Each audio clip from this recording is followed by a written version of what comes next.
The sun rose lazily over the sprawling city of Lagos, its golden rays catching the glint of mirrored skyscrapers and gleaming sports cars that raced through its busy streets. But high above them all, in a penthouse overlooking the Atlantic, sat Damian Cole, a man whose name echoed through boardrooms and luxury circles alike. He was the kind of billionaire people whisper about, ruthless in business, untouchable in power, and allergic to anything that smelled of imperfection or simplicity. His world was polished glass and cold steel, a place where feelings were weaknesses and compassion was a liability. Yet, for all his wealth, Damian was restless. Nights were sleepless, his victories hollow, and his empire, vast as it was, felt like a cage lined with gold. The media painted him as the man who is everything. But he knew better. He had everything except peace. It was during one of his rare getaways, when he retreated to a remote Nigerian village to scout land for a new luxury resort, that his world began to shift. The village, with its dusty paths and singing children, seemed like a painting from another time. It smelled of wet earth and roasted maize, the kind of aroma that clung to the soul. Damian had intended to spend only a few hours there, just long enough to meet the local chief and make his offer. But then he met her. Her name was Amara. She was carrying a basket of cassava on her head, her steps light, her eyes bright with something he hadn't seen in years. Genuine joy. She wasn't dazzled by his convoy or the sleek black SUV that followed behind. When she greeted him, it wasn't with awe or fear. It was with a calm smile, as though she were looking not at a billionaire, but at another soul passing through her world. Damian was used to people flattering him, bending over backward to please him. But Amara didn't. She spoke to him directly, her voice steady, her questions bold. "Why do you want to buy our land?" she asked, her tone more curious than deferential. "To build something better," he replied smoothly. "Better for who?" she asked. That question lingered with him long after he left the village. It was a simple sentence, but it carried the weight of truth, and it unsettled him more than any corporate rival ever had. Days turned into weeks, and for reasons he couldn't explain, Damian found himself returning to that village. Each time, Amara was there, weaving mats under a tree, teaching children to read, or helping her mother sell vegetables in the market. She laughed often, worked hard, and spoke her mind without fear. In her presence, Damian felt stripped of his armor. For the first time, he didn't have to prove anything. When he finally confessed his feelings, it wasn't in a boardroom or over fine wine. It was under that same tree where he had first seen her smile. The villagers had gathered around, whispering in disbelief as the city's most powerful man stood nervously before a village girl. "Amara," he said, "you've shown me something money can't buy, peace. Will you marry me?" Her answer was as quiet as it was profound. "Only if you can learn to live as one of us first." The words stunned him. Damian had never been denied anything. Yet something in her tone, gentle but firm, told him she wasn't testing his pride. She was inviting him to rediscover himself. And so, for the first time in his life, Damian Cole stepped away from luxury. He stayed in the village, sleeping on a bamboo mat, fetching water from the stream, and eating the same simple meals as everyone else. At first, it was unbearable. He hated the heat, the flies, the lack of control. But slowly, something changed.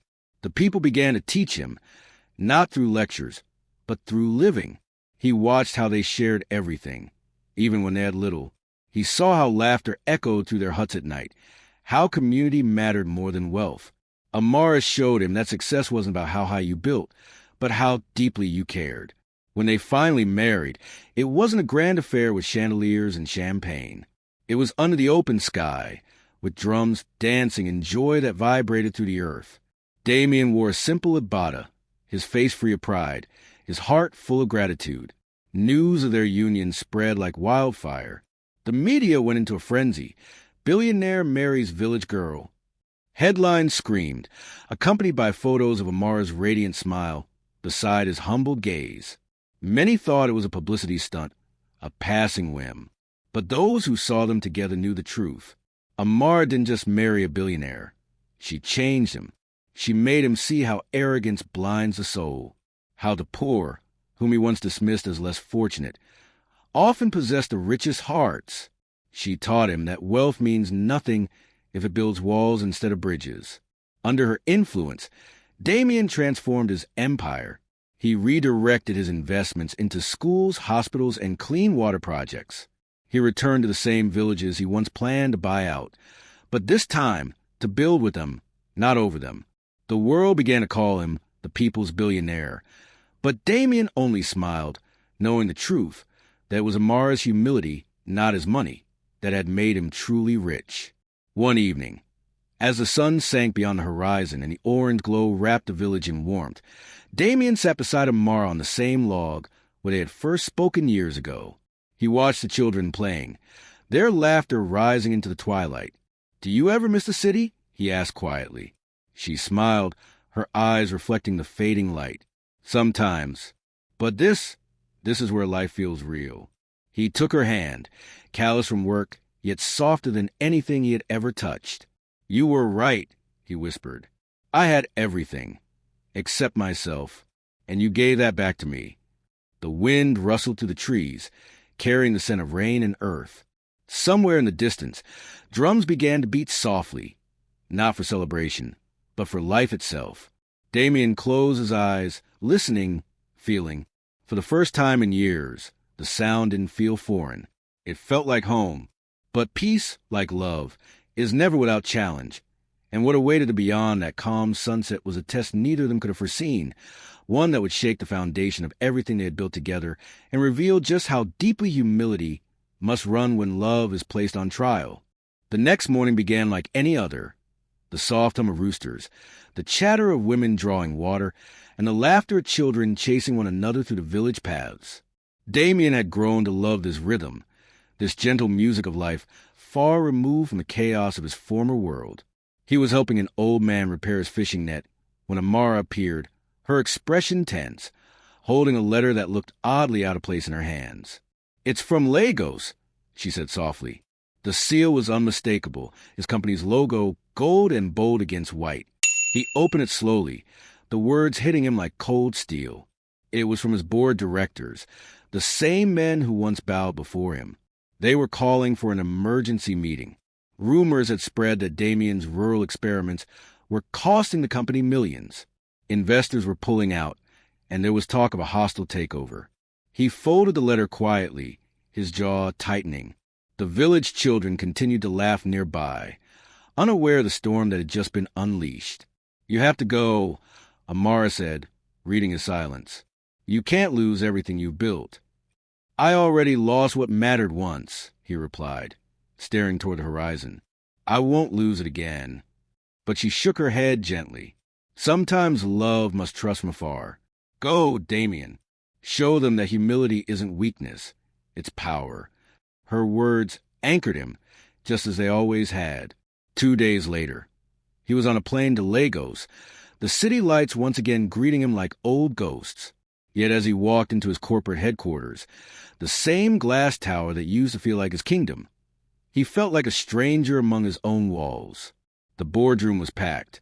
Men in sharp suits eyed him with thinly veiled judgment. One of them, his former protege, leaned forward with a smirk. "You've been busy playing farmer, Damien. Meanwhile, our stocks are bleeding. Investors are nervous. What are you doing out there running charity?" A ripple of laughter spread through the room, low and poisonous. Damien didn't flinch. He looked around the table, his gaze calm, his voice steady. "Do you know what I've learned from those villages you call distractions?" he said quietly. "That growth without purpose is rot. That profit without people is a disease. I've seen more strength in a woman carrying water on her head than in this entire building full of men who've forgotten their humanity." The room went silent. The men shifted uncomfortably. One finally spoke. "That's poetic, Damien, but investors don't pay for poetry. They pay for results." He smiled faintly, then watched the results come from a place you never looked, the people. He left the room without another word. For months, Damien fought a quiet war.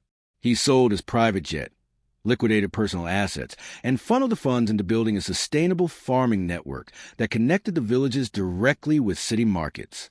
Slowly, profits began to return, but differently this time. The wealth flowed both ways. Farmers earned fair prices, Children got scholarships, and his company's image transformed from corporate greed to human-driven success.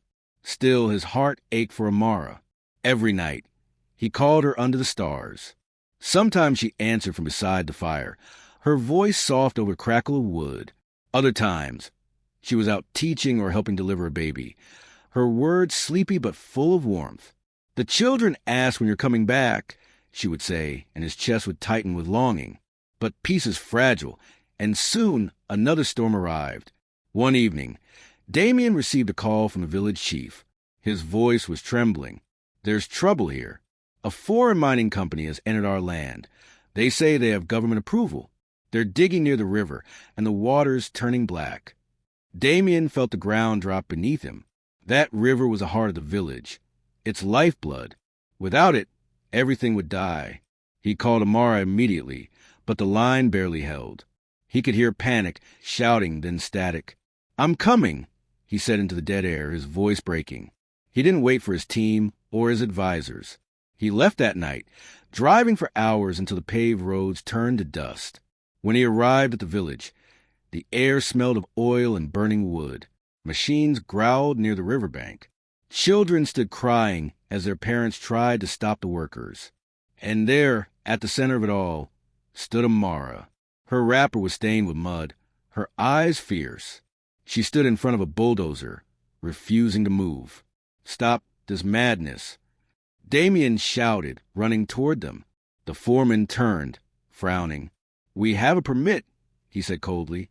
"You can't stop us." "Let's see if the law agrees," Damien replied, pulling out his phone. Within hours, media vans arrived, drawn by the name Damien Cole, and the scandal unfolding in real time.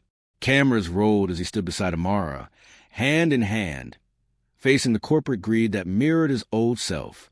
"This river," he said into the microphones, "gave life to my wife's village and to me, and no man, no money will destroy it." The footage went viral. Protests erupted across the country. Environmental groups rallied. Within a week, the government revoked the company's permit. The river was saved. That night, under the same stars that had once watched their love bloom, Damien and Amara sat beside the water, now flowing clear again. The villagers danced nearby, drums echoing through the hills. But as the celebrations raged, Amara's expression softened into quiet thought. "You see now," she said, "your power was never in your money.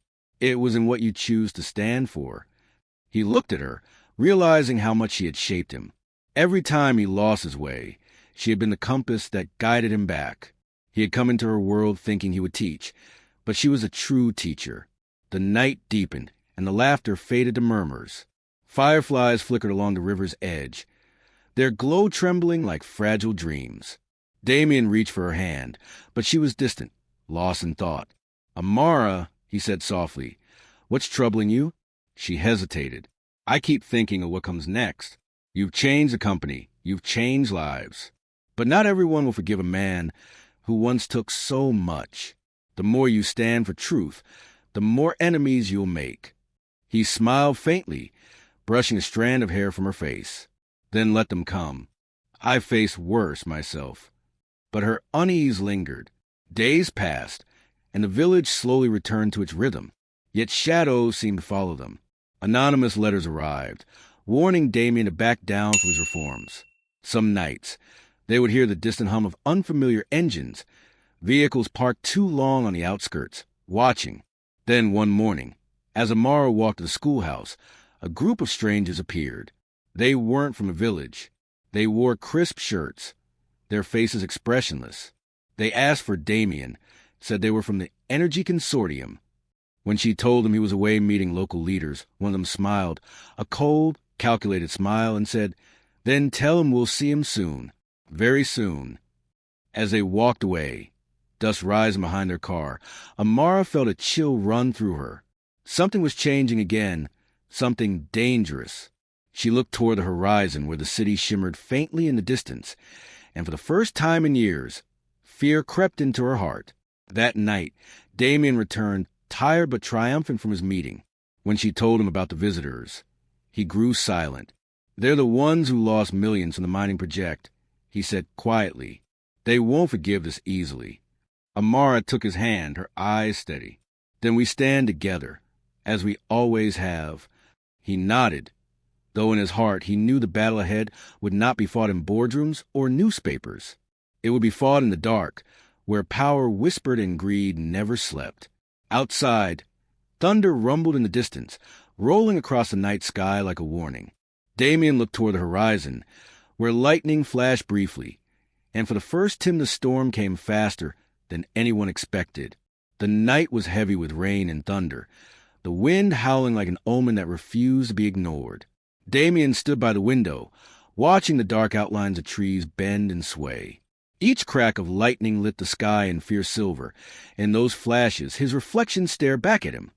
The man he had become, far removed from the cold billionaire who once measured worth in zeros and deals. Amara was beside him, her hand resting over his heart, feeling the steady rhythm beneath the fear. "You've done everything you could," she whispered, her voice calm even as the world outside trembled. "Not yet," he said. "They're coming for more than land now. They want control. They want to erase everything we've built." But Amara's eyes held the quiet strength of someone who'd known struggle long before he'd learned the meaning of sacrifice. "Then we remind them that truth doesn't bow to power," she said softly, "and neither will we." The next day, the sun rose over chaos.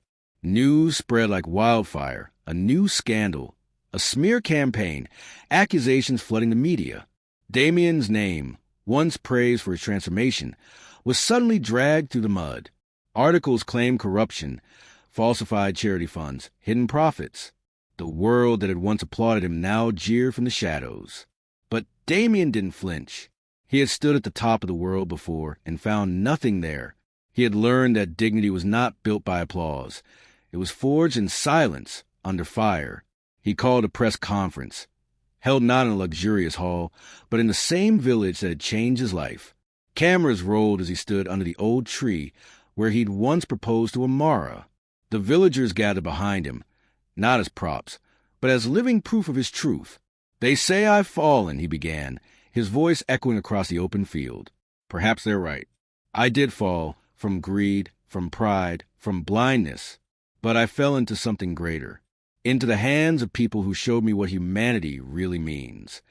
He turned toward the villagers, the farmers, the mothers, the children, each face glowing with quiet pride that no headline could erase. "These people," he said, "don't need me to speak for them anymore. They are their own voice. They are the reason I changed.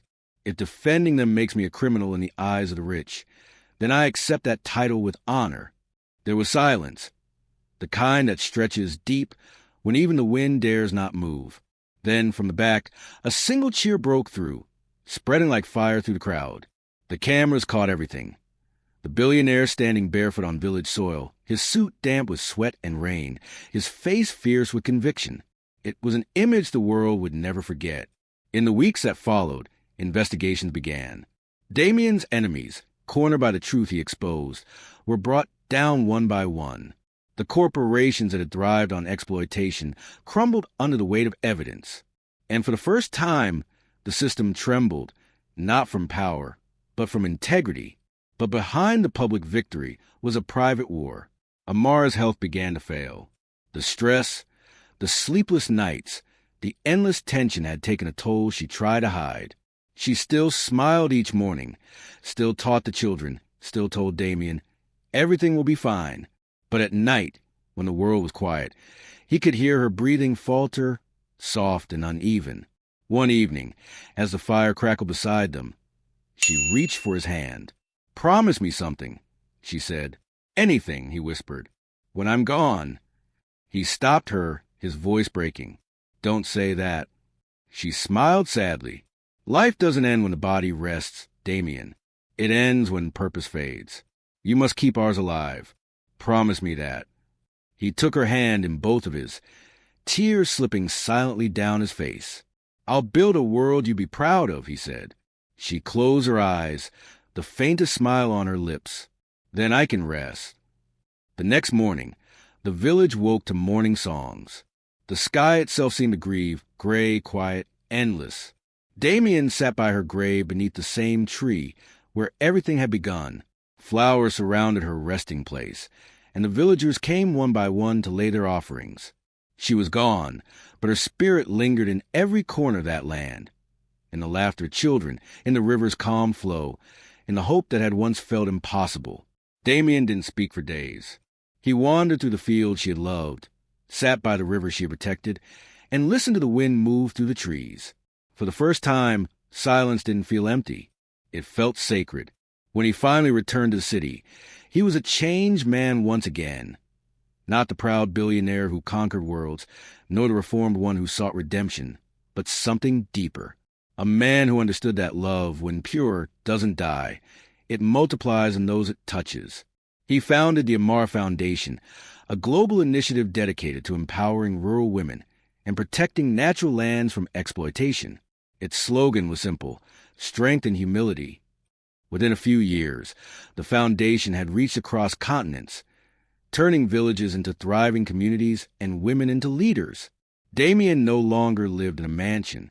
He returned to the village, building a modest home beside the river. Every morning, he walked barefoot through the grass, greeting the people who now saw him not as a savior, but as one of their own. He often visited the school Amara had started, where children learned not only to read and write, but to dream without fear. Sometimes he would tell them stories, not about wealth or power, but about a girl with a heart strong enough to humble a man who once thought he ruled the world. He spoke of her laughter, her courage, her belief that kindness was the highest form of wisdom. "Do you miss her?" a child once asked. He smiled, his eyes glistening in the morning light. "Every breath," he said, "but she never really left. She's here, in you, in me, in every act of love we choose." Years passed, and the legend of the billionaire who married a village girl became more than a tale. It became a movement. People across the world spoke of it, not as a fairy tale, but as proof that humility could rebuild even the most corrupted soul. Documentaries were made, books written, foundations inspired. But Damien never sought fame. When reporters came, he always said the same thing: "If you tell this story, don't make it about me. Tell them about the girl who taught me that wealth means nothing if it cannot serve others." One twilight, as the sun dipped below the horizon, painting the sky in gold and crimson, Damien sat alone by the river. The water shimmered softly, carrying with it the scent of rain and earth. He closed his eyes, and for a moment he could almost hear her voice again, gentle, teasing, alive. "Still dreaming too big, Damien," she whispered in his memory. He smiled faintly. "Only for you, Amara." A single firefly hovered before him, glowing brighter than the rest, then drifted toward the tree, her tree, before vanishing into the dark. He followed it with his eyes, feeling peace settle deep within his chest. That night, the villagers saw the old man sitting by the river long after sunset, his face serene, his posture still. They called to him softly, but he didn't answer. In the morning, they found him there, his hand resting on the earth, a faint smile frozen on his lips. He had gone to her. The news spread far beyond the village. The world mourned not the billionaire, but the man who had become a symbol of compassion. His foundation flourished, guided by those he had once uplifted. The school was renamed the Amara and Damien Academy of Hope. And every year, on the anniversary of their love, children released small lanterns into the sky, their glow rising like stars reborn. And so, the story lived on, whispered in classrooms, sung in markets, remembered by those who believe that even the mightiest heart can be humbled by love. Because once, there was a man who owned everything, and a woman who owned nothing but her heart. And in the end, it was she who made him the richest man who ever lived. And though time moved forward, the river still flowed, the trees still bloomed, and the wind still carried her laughter, a reminder that sometimes the greatest legacy is not what we build, but who we become when love teaches us how to truly see. And beneath that vast, forgiving sky, their story, the story of the billionaire who married a village girl, became eternal, whispered by the earth itself, where humility met love and created something that never died.